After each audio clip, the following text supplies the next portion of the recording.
Hi, everyone. Welcome to Mini Scroll, the daily internet culture podcast bringing you the biggest stories from social media, the creator economy, and the digital space every Monday through Thursday. I'm your host, Lauren Meisner, the founder of the youth digital media brand Centennial World. Welcome back to Mini Scroll, everyone. All right, if you guys are watching on YouTube, I'm going to say this every day until I figure the setup out. I'm actually going to have Sean come in this weekend and help me set up what I want the actual podcast space to be, because we spent the whole weekend soundproofing the room and getting all the monitors and just all the office things. And we just moved the podcast setup in here. And then when I came in on Monday to do Mini Scroll, I was like, I don't know how to make this the way that I want it to be. Anyways, you'll see I'm farther back from the camera. I have Mini Scroll behind me. I feel like this is not too bad, but we will figure it out. So there's going to be some differences for the next week until I get it straight. But let's just get right into the stories. It is 7 a.m. right now as I'm recording. It is so early because I have a hair appointment at 9 and that takes 5 hours. So I was like, I need to do Mini Scroll before my hair. So let's just get into it. So the first story that I have for you guys is that Kim Kardashian has revealed that she actually walked on platform shoes without a heel at the Met Gala. So Monday was the annual Met Gala, and for a full recap, listen to yesterday's episode. So as usual, Kim Kardashian made headlines. She wore this amazing dress and her waist was teeny tiny, and everyone is talking about how tiny her waist is and how that could possibly be possible. But now it's actually her red carpet shoe situation that has everyone talking. So today, Vogue just posted a YouTube video of Kim getting ready for the Met Gala. And she basically talks in this video about how she chose to wear platform shoes that had no heel because the heel would be so tiny that it would end up getting stuck in the dress. So her dress was it was almost like metallic chains, but with intricate designs. It wasn't quite like a chain design, but it was kind of that vibe. So she said that the heel would basically get stuck in the chains of her dress, and she didn't want to risk that. So the decision that they went with was to make her shoes without heels. So she literally walked the whole red carpet, up and down stairs, wearing just platforms that had no heel. So she was just on the balls of her feet. And she talks in this video about how, she has to have her calves basically locked in for the entire time. This is my shoe. It's clever because if I had a shoe with a heel, the heel gets stuck in the metal skirt.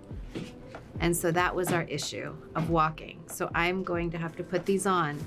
And to wear these, you're on your tiptoes and you're balancing the whole time, flexing your calf muscles. So that's what I'm gonna have to do, is stand on my tippy toes. But I think ballerinas do it, and they probably have a lot of practice. This is our only practice, but we'll do it. Say what you want about Kim Kardashian, but she does not play with her career. If we can give credit to Kim for one thing, it's the fact that she has this absolutely wild work ethic that 99.9% of the world could never have. We would just never commit to the bit that hard. And I do believe it is possible now because there's all these clips of Kim posing on the red carpet and she's leaning forward and she looks like she's about to fall. And everyone thought that that was because of her corset. But if you watch interviews of Kim on the red carpet when she's speaking normally, she's holding herself pretty normal. So people were actually surprised to see that she could actually speak and seemed to be able to breathe, because basically it looked like the reason why she was off balance was probably because her waist was cinched so tight in a corset, which I still believe that's absolutely true. But it seems like it is possible that the reason why she's kind of leaning forward and off balance and swaying a little bit in some of the clips, the video that you can see from her on the red carpet, is because she's literally on her tiptoes the entire night. That is so wild. Only Kim Kardashian would do this. This is the crazy shit that you hear celebrities do for a look or for, a red carpet, but something this far where she basically has to walk on her tiptoes in platforms the entire night and make it look seamless and normal. Only Kim would fucking do that for something like the Met Gala. I know the Met Gala is the place that you would do that, but only Kim would do that. All right, the next story is some people believe we are getting a Sabrina Carpenter, Selena Gomez music collab. So fans are convinced that we might be getting a Sabrina Carpenter x Selena Gomez collaboration very soon. The pop stars were spotted leaving Electric Lady Studios together in New York City on the weekend. And this was slightly overshadowed because I think this happened on Sunday and then the Met Gala obviously was Monday. So this was kind of overshadowed by that. But I feel like this would have popped off a lot more on Twitter and even TikTok if we didn't have the Met Gala, because Selena and Sabrina are like two pop star powerhouses, especially right now. They're both entering this new era of their pop careers. So I think this would be a wildly successful song, first of all, and very powerful collaboration. And I hope to see it. I love both of their music. And I think that a collaboration with Selena, even though Sabrina, I would say, is more known now as a singer than Selena Gomez, because she also does Rare and she obviously acts and stuff as well. I feel like this will just solidify her in like the place that she needs to be. Like, she will no longer be an opening act. She will no longer be Taylor Swift's opening act.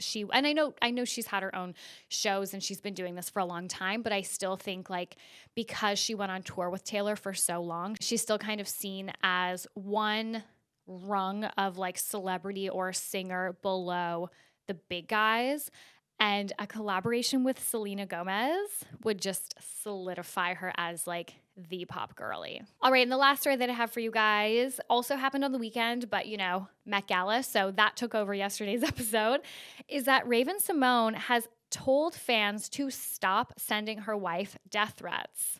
So former Disney star Raven Symoné, she has a podcast with her wife, Miranda. It's called Tea Time with Raven and Miranda, and it's actually pretty viral on TikTok.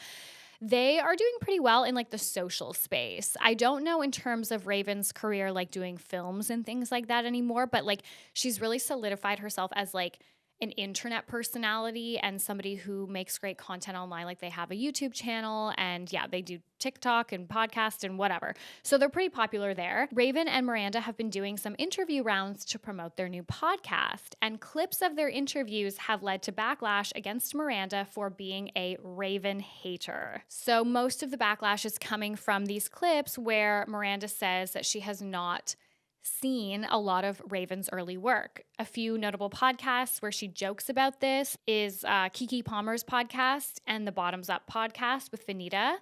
So clips from the Bottoms Up podcast were going everywhere over the past week. So Vanita actually had to go on TikTok and explain that like the clips that, are circulating on TikTok are out of context, that Miranda was 13 when That's So Raven started, so she was a bit old to watch That's So Raven, and that like everything is out of context, and just go watch or listen to the full podcast because the heat against Miranda basically is unfair. But this didn't stop the hate. So over the weekend, Raven and Miranda sat down on TikTok, and Raven spoke directly to camera and basically said, "Stop fucking coming for my wife." I'm here with Miranda, my wife, to tell you to stop it in the comments and stop with the death threats in her DMs. It is disrespectful to her and in turn disrespectful to me. Stop it. It's really become wild. I hope to clear the air right now in letting you all know that I never have once said that I did not know who Raven was. I only ever said that I did not grow up watching That's So Raven. I did not watch her as a child. But since getting married and meeting her in 2015, I have seen the majority of her work. I've also been at a lot of this work. So I mean, backstage at The View, 25 words or less. The list goes on and on. I love That's So Raven. I think she should have won all the Emmys. I think my wife is endlessly talented. I support her beyond. She also just isn't Raven Symoné to me. You guys must try and open your minds a little bit and understand there is more behind people that are celebrity. There is real life here. And that's why we're feeling inclined to address this, because I'm receiving so much hate for something that is really just a big spiral of internet misinformation. And for all of the blue checks out there acting like trolls, sit down. Just thank you. No need. Thank you, next. And it's instances like this that like remind me that TikTok is so young. Like, those clips where it's like, I want to go defend myself, and then I remember that I'm fighting with like an 11-year-old. Like, that's kind of what this gives me, because I think anybody who is, you know, in their 20s, 30s, 40s, whatever, who has been through the motions of like a relationship that's been in a long-term relationship and has had crushes before and has been in serious relationships would see this as flirty banter and not as Miranda like being an asshole to her wife. And I think just in general, the level of heat coming towards her, it's so unwarranted. You can think that she's an asshole to Raven. Sure, like that's your prerogative. You can see these clips and say, you know what, I still don't think that she's treating her right. Fair enough.